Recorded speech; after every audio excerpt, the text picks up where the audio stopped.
Eala keeps her sights on the world's top players. Following her exit in the Dubai Duty-Free Tennis Championships, Eala was quick to acknowledge the harsh reality that she still has a long way to go before consistently beating the world's best. After a 6-0, 6-2 loss to Coco Gauff in the tournament's quarterfinals, Eala admitted she is fully aware of the gap between her and global juggernauts like Gauff. Fortunately, she now has time for some much-needed reflection to try and bridge that gap. "I think I have time now for reassessment, regrouping and taking a small break to build again," she said. "That's one of the things that can bridge the gap between myself and those top 5 players." It's not the only thing working for her. Media reports from Dubai cited the fact that she could have several chances to improve her skills in real match settings after tournaments have reportedly been eyeing her for wild card berths in events where she isn't an automatic qualifier to the main draw. The reason? Her following. With Filipino fans turning up in droves for her matches, organizers have not only adjusted through scheduling. Eala has been a regular at center court ever since the Australian Open was criticized for holding her singles match on a small court. The co-winner of the Philippine Sports Writers Association Athlete of the Year, alongside gymnast Carlos Yulo, has packed tournament venues that organizers are willing to offer her outright berths to drive up ticket sales, reports said. In the Dubai event, Filipinos filled seats to the brim that even Gauff acknowledged how Eala has brought a significant change to the sport. "I'd like to thank Alex for bringing a new demographic to the sport. I really appreciate it. I think it's great," Gauff said. "I know sometimes it's tough when you're playing against a home crowd. But I think that it's great for the sport. So keep being enthusiastic and keep rooting for your player." Symbiosis. That symbiosis between Eala and her fans is expected to grow stronger once the Filipino star narrows the gap between her and the top talents in her sport. Gauff is currently the world's 4th-ranked women's player. Eala, on the other hand, sits at number 47. This early, taking down giants hasn't been an impossible task for the Rafael Nadal Academy product. Last year, she stunned Iga Swiatek at the Miami Open, where she went on a run of wins against Grand Slam winners.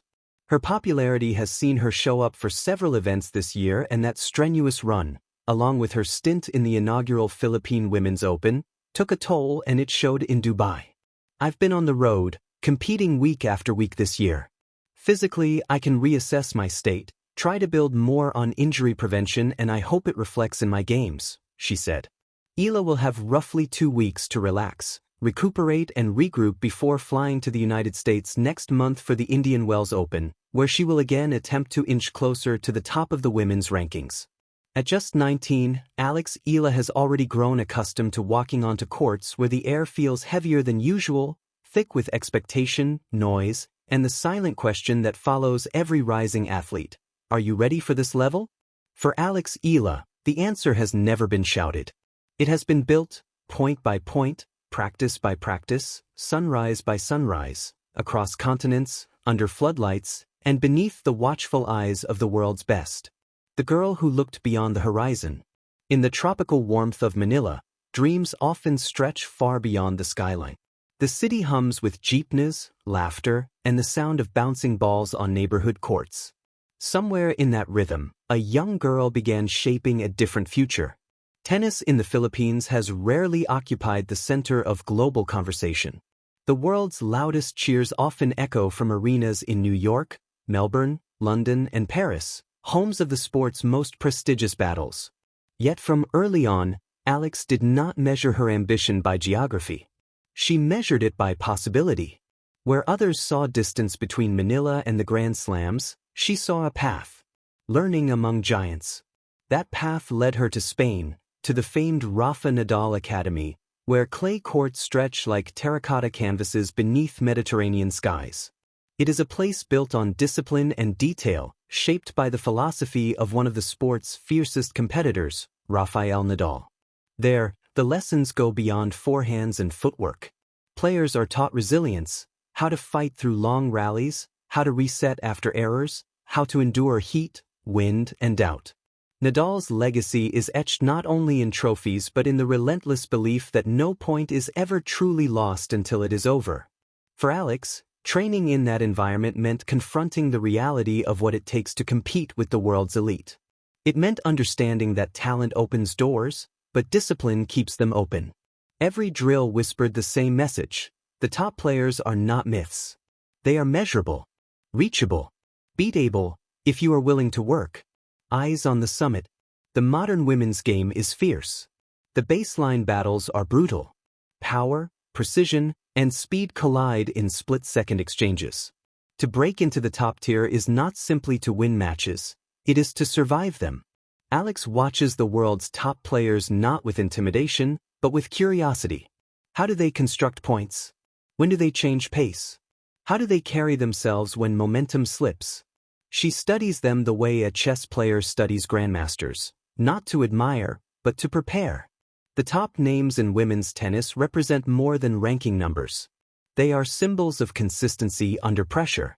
And consistency is what separates flashes of brilliance from sustained greatness. For a young athlete from Southeast Asia, breaking into that circle carries weight beyond personal achievement. It signals something larger, that excellence has no fixed address. Carrying a nation lightly. Being a trailblazer can be heavy. Every win feels historic. Every loss feels amplified. In the Philippines, Alex is not simply another promising junior. She is a beacon for a nation hungry for global sporting triumphs. But she carries that hope lightly. In interviews, her voice is calm, measured. She speaks of improvement, of small margins, of staying grounded. The spotlight may follow her, but she does not chase it. Her focus remains fixed on the incremental climb, improving her serve percentage, sharpening her backhand down the line, strengthening her mental endurance. The world's top players are not conquered in a single leap. They are approached step by step, ranking by ranking. The anatomy of belief. Belief in sport is a delicate architecture. It must be sturdy enough to survive defeat, yet flexible enough to grow. Alex's belief was shaped in junior tournaments, where she faced the pressure of expectations and the thrill of early success. Winning at youth levels provided confidence, but it also offered perspective. The professional circuit is a different universe. The rallies are longer. The serves are heavier. The margins are razor thin. To keep her sights on the top players is not arrogance. It is orientation. Just as sailors fix their gaze on distant stars to navigate dark seas, she fixes hers on the summit of the rankings. The stars are not meant to be touched immediately, they are meant to guide direction. The courage to compete.